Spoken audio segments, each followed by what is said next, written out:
baay'ee sana bochise. Akkasitti obboleettiin kiyya kun harkaa dhabuuni haadha koo na dhabsiisee jette.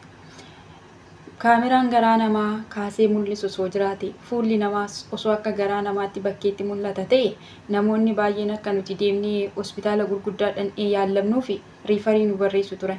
Yookiin immoo waan qabdanirraa walitti buusaa jedhanii ollaan irra nu baasanii ittiin nu kadhatu turan. Kanuma hundi jalaa garuu garaan namaa baqa dhokataa ta'e. Akkuma Oromoon jedhu sareen aranduttuu jedhee mammaaka mitiiree anis wayifan isa kana jedhe. Ani harmee koo sumanii jaallaaluun nabe. Namni akka kootti haadha isaa osoo jaallaalu dhabu jira laata. Ani garuu maalin godhare yeroo san keessatti homaa gochuuf waan hin dandeenyeef osoo ija kootiin ilaaluun nabe. Ani dhaladhee gaafa waggaa 8 ta'u harmeen koo mucaa ishii jaalattee fudhattee deemte magartuu koo gaafa ishiin ji'a 5 taatu abbaan koo balaa tasaan nurraa du'e ture. Abbaan koo erga du'een boodatti maatiin abbaa kootii haadha koo jibbanii baay'ee waan rakkisaniif haati koo anaa fi obboleettii kiyya fudhattee gara magaalaatti galte turte. Jireenya magaalaa hin beektu mitiiree nam biddeena toshaa kafana miicaa karaa xaragaa gibbii namaa xaragaa waan garagaraa hojjechaa anaaf obboleettii kiyya guddiste turte. Gaafa ani waggaa 12 guutu obboleettiin kiyya immoo waggaa 5 taatu harmeen koo dhukkuba lipiidikaamii yookiin dhukkuba laphee isa jedhamu saniin qabamte turte. Harmeen koo yeroo nu argitu ija jabaattee dhukkuba ishii dhuffachuu barbaaddi turte. Yeroo nuti biraa deemne immoo akka baay'ee dhukkubsattu naaf gala ture. Nu kana keessaa dhaabbannee barumsa baranna turre. Anis nan baradha ture. Obboleettiin tiyyas hin baratti turte. Nuti mana kiraa keessa jiraanne. Balbala ishii cufattee guyyaa 2 hojii malee oolte. Guyyaa 2 sana baay'ee beelofne turre. Wanti nyaatamus mana keenya keessaa hin dhibne ture. Sababni isaa utubaan mana sanii ishiidha waan ta'eef ishiin immoo dhukkubsattee ciistee jirti. Namni waan nyaannu nuuf hojjetu hin jiru. Nuuf hojjechuu bichaa miti mana jiraatee odoon hojjetamne ta'e iyyuu qaanidha. Mana keessa yoomtuu hin jiru. Bishaan birriidhaan bitannee dhugnuyyuu hin qabnu. Laga tokkotu jira. Laga cancana tokko. Isa sana dhannee aayilaandiidhaan waraabnee bishaan diimaa yookiin daalacha tokko dhugna turre. Dhukkubni kan nuun qabnu waaqayyoof galata yoon jedhe maaltu beeka obboleettii kooyyuu kana ajjeesee salaata jedhee yeroo hundumaa yaada. Harmeen koo kanuma keessa doo jirtu guyyaa 3ffaa isaatti lafuma raftutti goggoddee bulta. Ganama hin kaasnu jennee qassennee biraa mana barumsaa deemnee yoo nu deebinullee lakkaa ishiin halkan duutee turte. Lafuma sana በጣም ተከባድ lafuma sana turte. Duutee du'aa ishii irrafte jennee dhiisnee biraa deemnee yoo nu gallusachuma jirti. Yaa ta'uyyuu malee harmeen koo egaa gaafa du'anii namni nama awwaaluun dhibamu mitiire maatiin ishii dhufanii fuudhanii awwaalan turan. Anii fi obboleettiin kiyya gara maatiitti deebine turre. Maatii ishii biroo suma jiraannu harmeen koo duutee gaafa ji'a 6 guuttu obboleettiin koo dhukkuba ishiin duuteen kana jedhee kana hin himne. Madaan ishiis kana jedhee kana hin dubbanne. Maal taatee akka ishiin duutee kana ani hin beekne obboleettiin koos duute turte. Ani kophaa kootti nafe. Maatii haadha kootii biratti kophaa koo osuma hin jiru gaafa waggaa 20 guutuu harmee maatii kootii nama tokkoof na kennan. Waaqayyo naa galatu. Ani gaa'ela gaariin qabadhe. Abbaa manaa gaariis waaqayyoon naaf kenne. Isa wajjin osuma hin jiraadhu ijoollee dhiiraa 2 godhadhee har'a qabeenya mataa koo qaba. Makiinaa mataa koo, mana mataa koo, waan hundi isaa qabeenyi koo irraa faadha. Garuu qabeenya iyyuu yoon qabaadhee madaan garaa kootii qoruu hin dandeenye.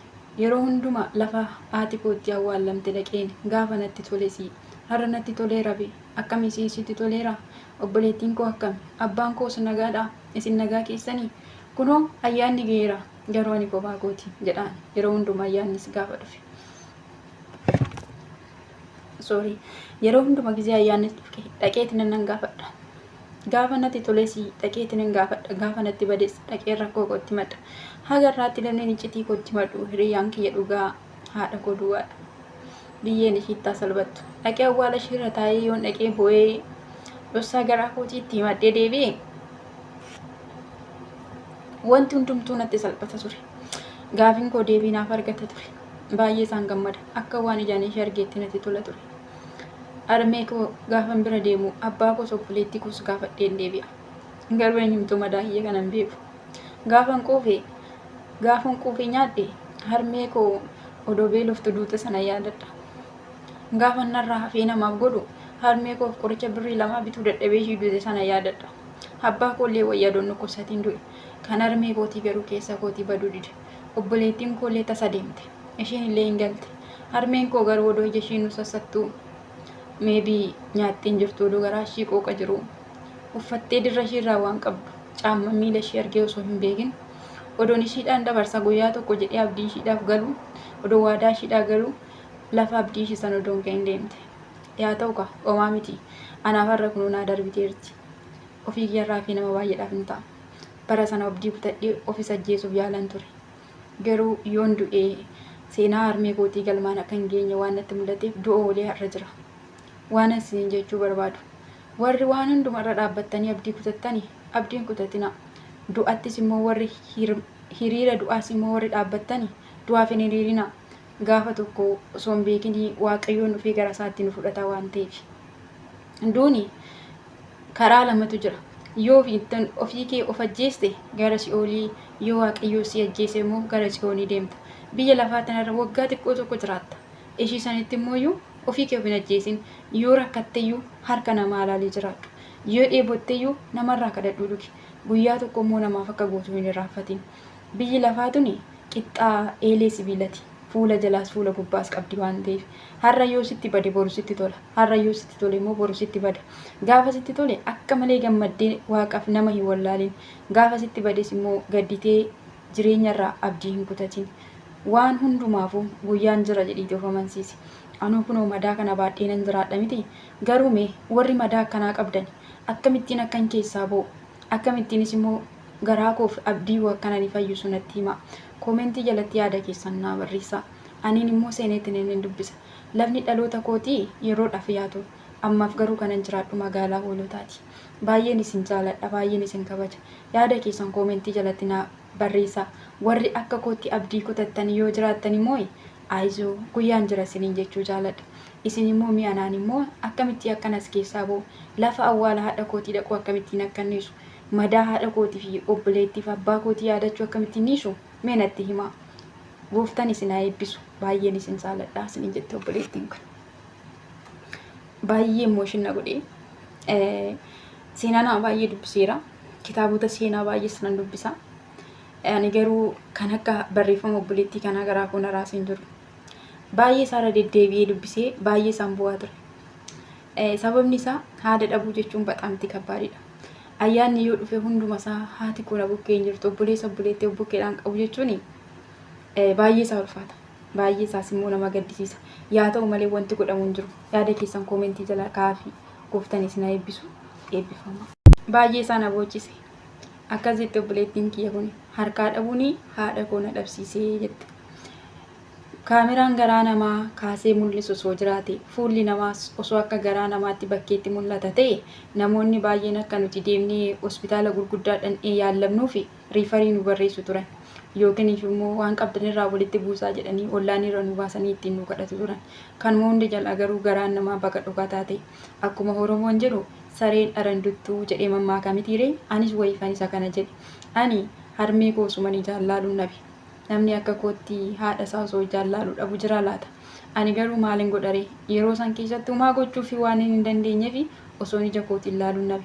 Ani dhaladhee gaafa waggaa 8 ta'u harmeen koo mucaa ishii jaalattee fudhattee deemte magartuu koo gaafa ishiin ji'a 5 taatu abbaan koo balaa tasaan nurraa du'e ture. Abbaan koo erga du'een boodatti maatiin abbaa kootii haadha koo jibbanii baay'ee waan rakkisaniif haati koo anaa fi obboleettii kiyya fudhattee gara magaalaatti galte turte. Jireenya magaalaa hin beektu mitiiree nan biddeena toshaa, kafana miicaa, karaa xaragaa, gibbii namaa xaragaa waan garaagaraa hojjechaa anaaf obboleettii kiyya guddistee turte. Gaafa ani waggaa 12 guutu obboleettiin kiyya immoo waggaa 5 taatu harmeen koo dhukkuba lipidigaamii yookiin dhukkuba laphee isa jedhamu saniin qabamte turte. Harmeen koo yeroo nu argitu ija jabaattee dhukkuba ishii dhuunfachuu barbaaddi turte. Yeroo nuti biraa deemne immoo akka baay'ee dhukkubsattu naaf gala ture. Nu kana keessaa dhaabbannee barumsa baranna turre. Anis nan baradha ture. Obboleettiin tiyyas hin baratti turte. Nuti mana kiraa keessa jiraanne. Balbala ishii cufattee guyyaa 2 hojii malee oolte. Guyyaa 2 sana baay'ee beelofne turre. Wanti nyaatamus mana keenya keessaa hin dhibe ture. Sababni isaa utubaan mana sanii ishiidha waan ta'eef ishiin immoo dhukkubsattee ciistee jirti. Namni waan nyaannu nuuf hojjetu hin jiru. Nuuf hojjechuu bicha miti mana jiraatee odoon hojjetamne ta'eyyuu qaanidha. Mana keessa yoomtuu hin jiru. Bishaan birriidhaan bitannee dhugnuyyuu hin qabnu. laga tokkotu jira, laga cancana tokko. Isa sana dhannee aayilaandiidhaan waraabnee bishaan diimaa yookiin daalacha tokko dhugna turre. Dhukkubni kan nuun qabnu Waaqayyoof galata yoon jedhe maaltu beeka obboleettii kooyyuu kan ajjeesee isaa laata jedhee yeroo hundumaa yaada. Harmeen koo kanuma keessa doo jirtu guyyaa sadaffaa isaatti lafuma raftutti goggoddee bulta. Ganama hin kaasnu jennee qassennee biraa mana barumsaa deemnee yoo nu deebinullee lakkaa isheen halkan duutee turte. Lafuma sana በጣም ትከብዳለች. Lafuma sana turte. Duutee du'aa ishii irrafte jennee dhiisnee biraa deemnee yoo nu gallu achuma jirti. Yaa ta'uyyuu malee harmeen koo egaa gaafa du'anii namni nama awwaaluun dhibamu mitiire maatiin ishii dhufanii fuudhanii awwaalan turan. Anii fi obboleettiin kiyya gara maatiitti deebine turre. Maatii ishii biroosuma jiraannu harmeen koo duutee gaafa ji'a ja'a guuttu obboleettiin koo dhukkuba ishiin duuteen kana jedhee kana hin himne. Madaan ishiis kana jedhee kana hin dubbanne. Maal taatee akka ishiin duutee kana ani hin beekne obboleettiin koos duute turte. Ani kophaa kootti nafe. Maatii haadha kootii biratti kophaa koosuma hin jiru. Gaafa waggaa 20 guutuu harmee maatii kootii nama tokkoof na kennan. Waaqayyo naa galatu. Ani gaa'ela gaariin qabadhe. Abbaa manaa gaaris Waaqayyoon naaf kenne. Isa wajjin osuma hin jiraadhu ijoollee dhiiraa 2 godhadhee har'a qabeenya mataa koo qaba. Makiinaa mataa koo, mana mataa koo, waan hundi isaa qabeenyi koo irraa faadha. Garuu qabeenya iyyuu yoon qabaadhee madaan garaa kootii qoruu hin dandeenye. Yeroo hundumaa lafa haati kootti awwaalamte dhaqeen gaafa natti tolesi. Har'a natti toleera be. Akkami sitti toleera? Obboleettiin koo akkami? Abbaan koos nagaadha. Isin nagaa keessanii? Kunoo ayyaanni geera. Garuu ani kophaa kooti jedhaan yeroo hundumaa ayyaannis gaafa dhufe. Yeroo hundumaa gisee ayyaannis dhufe dhaqeetti nan gaafadha. Gaafa natti tolesi dhaqeetti nan gaafadha. Gaafa natti bades dhaqee rakkoo kootti madda. Hagarraatti lamni iccitii kootti maddu hiriyyaan kiyya dhugaa haadha koo duwwaadha. Biyyeen ishiittaa salphattu. Dhaqee awwaala ishiirra taa'ee yoon dhaqee boo'ee dhossaa garaa kootiitti maddee deebi'e wanti hundumtuu natti salphata ture. Gaafiin koo deebii naaf argata ture. Baay'ee isaan gammada. Akka waan ijaan ishee argeetti natti tola ture. Harmee koo gaafan bira deemu abbaa koos obboleettii koos gaafadheen deebi'a. Garuu eenyumtuu madaayyee kanan beeku. Gaafan quufee nyaadhe harmee koo odoo beeloftu duute sana yaadadha. Gaafan narraa hafee namaaf godhu harmee koof qoricha birrii 2 bituu dadhabee ishii duute sana yaadadha. Abbaa koollee wayyaa doon dhukkubsatiin du'e. Kan harmee kootii garuu keessa kootii baduu dide. Obboleettiin koollee tasa deemte. Isheen illee hin galte. Harmeen koo garuu odoo ija isheen nu sassattuu meebii nyaattiin jirtu odoo garaa ishii qooqa jiru. Uffattee dirra ishiirraa waan qabdu caamma miila ishii argee osoo hin beekin odoon ishiidhaan dabarsa guyyaa tokko jedhee abdii ishiidhaaf galu odoo waadaa ishiidhaa galu lafa abdii ishii sana odoon kan hin deemte. Yaa ta'u ka homaa miti anaaf har'a kunuu naa darbiteerti. Ofii kiyyarraa fi nama baay'eedhaaf hin ta'a. Bara sana abdii kutadhee ofis ajjeesuuf yaalan ture. Garuu yoon du'ee seenaa harmee kootii galmaan akka hin geenye waan natti mul'ateef du'a oolee har'a jira. Waan asiin jechuu barbaadu. Warri waan hundumarra dhaabbattanii abdii kutattanii abdiin kutatina.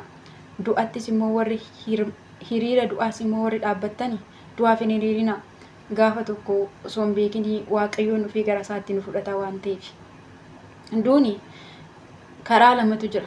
Yoo ofii kee of ajjeeste gara si'oolii yoo Waaqayyoo si ajjeese immoo gara si'oolii deemta. Biyya lafaa tanarra waggaa xiqqoo tokko jiraatta. Ishii sanitti immoo ofii kee of hin ajjeesin. Yoo rakkatteyyuu harka namaa ilaalee jiraadhu. Yoo dheebotteyyuu namarraa kadhadhuu dhugi. Guyyaa tokko immoo namaaf akka gootu hin irraanfatin. Biyyi lafaa tuni qixxaa eelee sibiilati. Fuula jalaas fuula gubbaas qabdi waan ta'eef har'a yoo sitti bade boru sitti tola. Har'a yoo sitti tole immoo boru sitti bada. Gaafa sitti tole akka malee gammaddee waaqaaf nama hin wallaalin. Gaafa sitti bades immoo gadditee jireenyarraa abdii hin kutatin. Waan hundumaafuu guyyaan jira jedhiitii of amansiisi. Anuu kunoo madaa kana baadhee nan jiraadha miti. Garuu mee warri madaa akkanaa qabdan akkamittiin akkan keessaa ba'u akkamittiinis immoo garaa koof abdii akkananii fayyisu natti hima. Koomentii jalatti yaada keessan naa barreessaa. Aniin immoo seeneetti nan dubbisa. Lafni dhaloota kootii yeroodhaaf yaatu. Ammaaf garuu kanan jiraadhu magaalaa Hoolotaati. Baay'een isin jaaladha, baay'een isin kabaja. Yaada keessan koomentii jalatti naa barreessaa. Warri akka kootti abdii kutattan yoo jiraattan immoo aayizoo guyyaan jira isiniin jechuu jaaladha. Isin immoo mi'anaan immoo akkamitti akkanas keessaa ba'u lafa awwaala haadha kootii dhaquu akkamittiin akkanniisu madaa haadha kootii fi obboleettii fi abbaa kootii yaadachuu akkamittiin niisu mee natti himaa. Gooftaan isin haa eebbisu. Baay'een isin jaalladha isin jette obboleettiin kun. Baay'ee emooshin na godhee seenaa nama baay'ee dubbiseera. Kitaabota seenaa baay'ees nan dubbisa. Ani garuu kan akka barreeffama obboleettii kanaa garaa koo na raasee hin jiru. Baay'ee isaarra deddeebi'ee dubbisee baay'ee isaan bu'aa ture. Sababni isaa haadha dhabuu jechuun bataamti kabbaadidha. Ayyaanni yoo dhufe hunduma isaa haati kun bukkee hin jirtu obboleessa obboleettii bukkeedhaan qabu jechuun baay'ee isaa ulfaata. Baay'ee isaas immoo nama gaddisiisa. Yaa ta'u malee wanti godhamu hin jiru. Yaada keessan koomentii jala kaa'aa. Gooftaan isin haa eebbisu. Eebbifama.